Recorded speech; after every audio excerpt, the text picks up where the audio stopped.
Welcome to American English Education. Lesson 19 of 123, Factory. Manufacturing something takes time, money, and resources.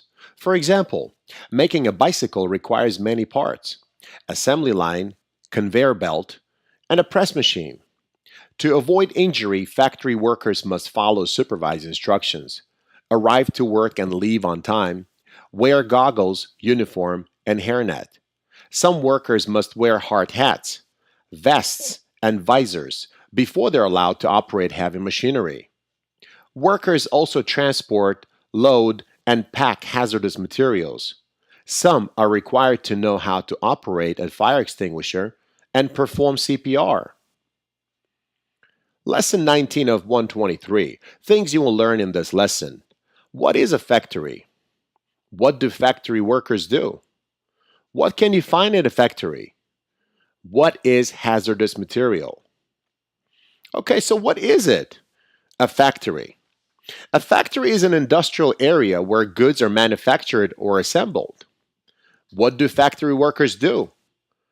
They design, assemble, manufacture, pack, load, supervise, operate, and perform CPR. What can you find in a factory?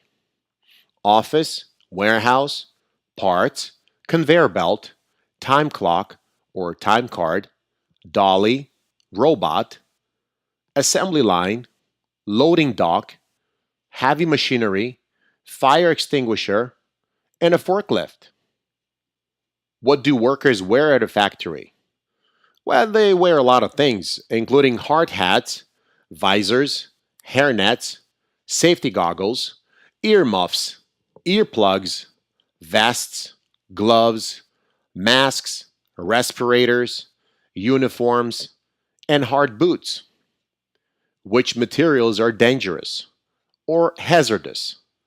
Biohazard materials, electrical hazard materials, explosive materials, flammables, poisonous materials, radioactive materials.